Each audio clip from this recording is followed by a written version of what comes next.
Hi, I'm going to continue reading about this predatory gang stalking. Okay, the goals of predatory gang stalking of an individual are numerous. Predatory gang stalking is intended to deprive someone of their freedoms and rights. It destroys a person's privacy and control of their own environments. It is intended to create distress, disrupt all relationships, deplete person's resources, destroy one's physical and mental health, and inflict great overall long-term suffering. They interfere with the target's sleep, thereby producing chronic sleep deprivation as a strategic tactic. They employ a variety of interactions with the targeted individual, which are likely to produce accidents and various forms of illness. One of the main weapons they use for their own protection and to enable their success in gang stalking is to manipulate the target's life in such a way as to cause them to lose their credibility with others. This is usually the first objective reached. After that, gang stalking the target involves only minor risk. Notably, people who become involved generally stop caring about the abuse by either turning a blind eye or actively joining in, while others, though concerned for the target, become too frightened to speak out or come to believe the propaganda that the target is mentally ill and needs this help. Predatory gang stalking also involves provoking accidents and consequences of harm to the target. Accidents is in quotes. Predatory gang stalkers will surround a target's moving vehicle and attempt to force them off the road when they are stressed and exhausted. Worse, these tactics will be employed after tampering with a targeted individual's vehicle. Predatory gang stalking is very serious business. It is at the least psychological violence, and at most it is a protracted, sadistic, sociopathic domination and calculated destruction of an innocent human being for reasons of pleasure, power, and social control by a group predatory stranger. It is rightfully assumed that money is involved in predatory gang stalking because of the amount of resources required to execute such extensive efforts. The gang stalkers develop capabilities directly proportionate to the amount of money that funds them. In following the money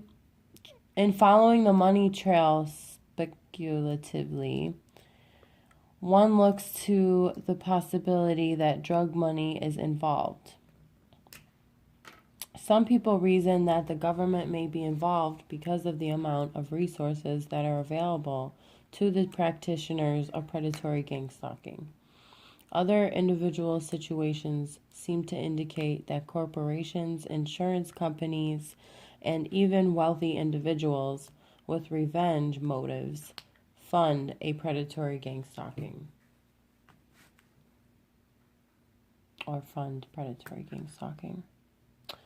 In addition to cash payment for participation in predatory gang stalking, other forms of barter are used. These include drugs, alcohol, reciprocal favors, release from debts, jobs, contracts, deals for legal problems, and other forms of compensation. Some gang stalkers are given free housing in exchange for performing predatory gang stalking activities against a nearby target.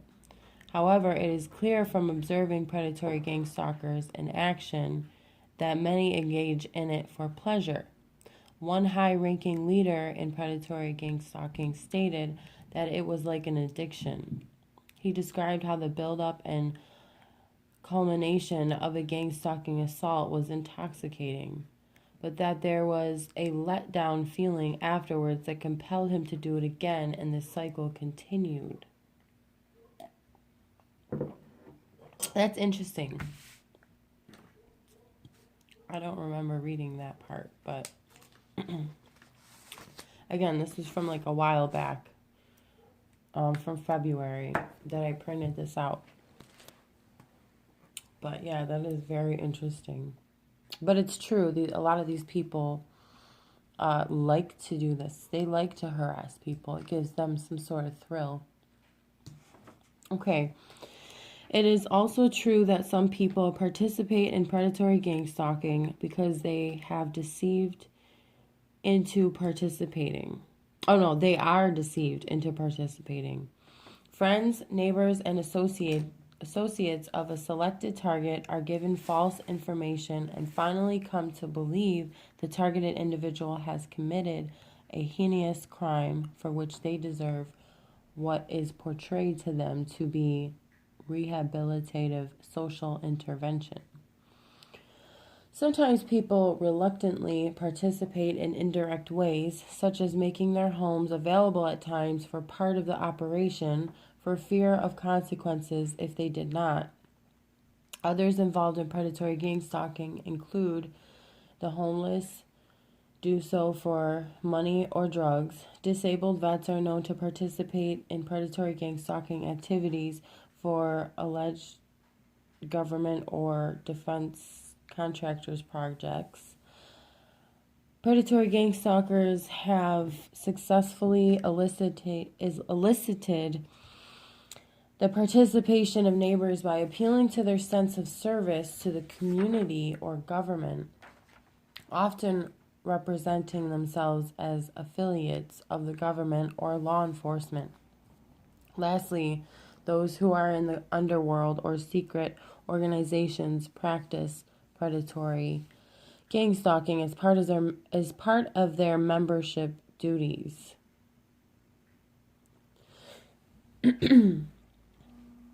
That's true. Okay, the craft and practice of predatory gang stalking appears to be standardized around the world. Many similarities parallel incidents reported by targets internationally. It appears that there is a standard protocol involving a series of tactics, progressive phases, and nature of assaults. It appears that an individual has been selected to become a target, and the groundwork has been established for their assaults long before the individual can be aware that something criminal is occurring in their lives and to their person. Predatory gang stalkers achieve this strategically. By the time the targeted individual becomes aware that something very threatening and disturbing is happening to them, they have already been thoroughly investigated by their enemies, stigmatized, discredited, and compromised.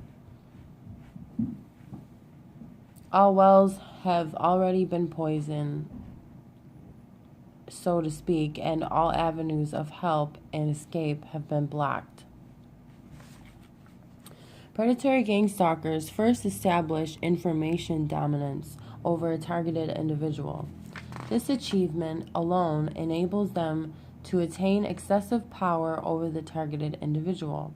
It is believed that this is accomplished by means of eavesdropping devices in the target's environment, global positioning technology, GPS, secreted on their vehicles, obtaining illegal access to all of the targeted individual's personal records, such as bank accounts, emails, medical records, and credit card purchases. They are often able to achieve 100% surveillance of a targeted individual and almost 100% access to a targeted individual's entire lifetime of available information from any computer, paper, photographic, or personal source. They use all the information obtained to ambush and sabotage a targeted individual. Predatory gangstalkers ultimately become capable of entering a target's house, place of employment, and vehicle at will and often. All forms of communications in the targeted individual's life is interfered with by the gangstalkers. They will intercept email, tamper with voicemail, and obstruct the delivery of postal mail. The net result is that all communication in a targeted individual's life will become unreliable and incomplete, both incoming and outgoing. The predatory gangstalkers are then capable of greater insidious manipulation and control. Predatory gangstalkers constantly update information about a target. Updates are promptly shared with all of the participants in that predatory gangstalking group. They take frequent photographs of the targeted individual and maintain photos of the target's house, vehicle, place of employment, family, friends, and even the target's pets. They promptly disseminate this information through email and cell phones to other gangstalkers. This is the means by which a targeted individual is continually recognized by predatory gangstalkers everywhere they go. The predatory gangstalkers sadistically prefer to maintain a file of photos taken at points in time when the victimization reaches peaks, such as a target is reaping consequences brought out by the gangstalkers, such as upon a targeted individual's firing, eviction, or when a person emotionally breaks down, or when they appear disheveled from insomnia or is fearful. I've had that happen to me knowingly. All right, guys, I'm going to have to end this here. I just want to say that all of this has happened to me in some form or fashion. I don't have video proof of everything, but these things are very true. All right, thank you for listening. Bye-bye.